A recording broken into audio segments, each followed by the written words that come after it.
Chapter 4. The Chase. After several days, Oliver became very tired of staying indoors with Fagin. He begged to be allowed to go out and work with the Artful Dodger and Charlie. He wanted to be useful and longed to start making wallets and silk handkerchiefs too. Finally, one morning, Fagin said that Oliver could go out with the two boys. He was very excited and happy.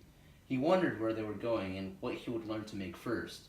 But the Artful Dodger and Charlie walked at such a lazy pace that Oliver soon decided they were going to fool the old man and not work at all. He was surprised, too, to see Charlie stealing apples from the fruit sellers that they passed. Oliver was just about to say that he was going to turn back when the Dodger made a sudden stop. "What's the matter?" demanded Oliver. "Hush," replied the Dodger. "Do you see that bloke at the booksellers? That old gentleman over there?" asked Oliver. "Yes, I see him." "He'll do," said the Dodger, and Charlie nodded. The two of them crept up behind the old gentleman, and Oliver watched them in silent amazement. The old gentleman was very well dressed in a green coat with a black velvet collar and white trousers. He had picked up a book from the display in front of him and was reading it with great interest. He looked so content that he seemed to have forgotten where he was, and thought instead that he was at home sitting and reading in his favorite armchair. Oliver was horrified to see the Dodger reach into the old gentleman's pocket, pull out a handkerchief, and hand it to Charlie. Then they both ran away around the corner. Now Oliver understood Fagin's strange game. All the wallets and silk handkerchiefs that the boys brought in, all the gold watches and jewels that Fagin had taken out of the trapdoor on the floor, had been stolen. Poor Oliver was so confused and terrified that he didn't stop to think of what he should do. He turned from the bookseller's shop and started running away as fast as he could. The very second that Oliver began to run, the old gentleman put his hand into his pocket and found that his handkerchief was missing. He wheeled around and caught sight of Oliver running away. He believed that Oliver was a thief. "Stop, thief!" the gentleman shouted with all his might. He ran after Oliver, waving in his hand the book he had been reading. A crowd of people from the marketplace dropped what they were doing and joined the chase. Stop, thief," they screamed. Away they ran, down alleys, around corners, from one street to another. Finally, Oliver was overtaken by a man in a top hat who knocked him to the ground. He lay covered with mud and dust. His mouth was bleeding.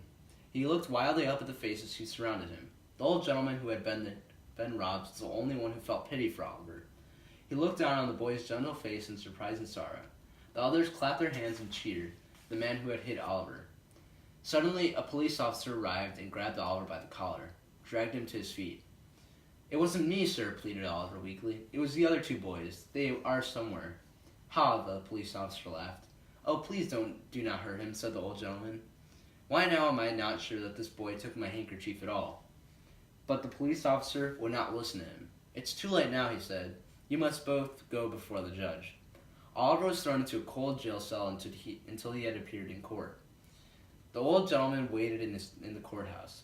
"That boy reminds me of someone," the man said to himself, tapping his chin with the cover of his book in a thoughtful manner. "I know I've seen a look like that before, but where?" After what seemed to be a very long time, Oliver was dragged in front of a stern-faced judge, who shook his finger at him and spoke harshly. Oliver was so sick and weak that he could hardly stand. The judge's voice sounded muffled and far away to him. Oliver couldn't understand what was being said. He didn't know that the old gentleman who had been robbed was begging the judge to treat Oliver kindly. The old gentleman, whose name was Mr. Brownlow, decided he was not sure that Oliver had stolen his handkerchief. "The boy has been hurt," said Mr. Brownlow. "He looks very ill. I am afraid he will fall down. None of your tricks here, none of your tricks here, young man," the judge sneered at Oliver. "What's your name, boy?" Suddenly, Oliver fell to the floor. "What will you do with him now?" cried Mr. Brownlow in great distress to the judge. "I'll put him in prison. He'll have 3 months of hard labor," replied the judge. The police officer was about to take up Oliver and carry him off to jail, when a little old man rushed into the courtroom. Stop, don't take him away. Please, wait a moment," he cried breathlessly. "You are not supposed to be here," growled the judge. "Get out." "I will not be turned away. I will stay," cried the old man. "I own the bookshop and I saw it all happen. You must not refuse to hear me." "Oh, what have you got to say, old man?" asked the judge wearily. "I saw 3 boys, 2 others besides the prisoner here," said the little old man, pointing to Oliver. "The handkerchief was taken by another boy. I could see that this boy was amazed by the robbery." "Why didn't you come here before?" asked the judge. "There was no one to look after my shop for me," explained the little old man. "Everybody I know had joined in the chase after this boy. I couldn't get anyone to help me until 5 minutes ago, and then I ran all the way here." "Clear the court," yelled the judge angrily. "This has been a waste of my time. Put the boy out on the street and clear the court." Mr. Brownlow and the little old man, who owned the bookshop, hurried out the door. I am so sorry this had to happen," slammered Mr. Brownlow. "If only I had not become so interested in reading this book outside your shop. Oh dear, there is a boy laying on the pavement." Oliver's face was deadly white, and he trembled from head to foot. "He is terribly ill," cried Mr. Brownlow. The owner of the bookshop hailed a cab, and the two men lifted Oliver inside. "Please hurry, my good man," Mr. Brownlow shouted to the driver. "There is no time to lose."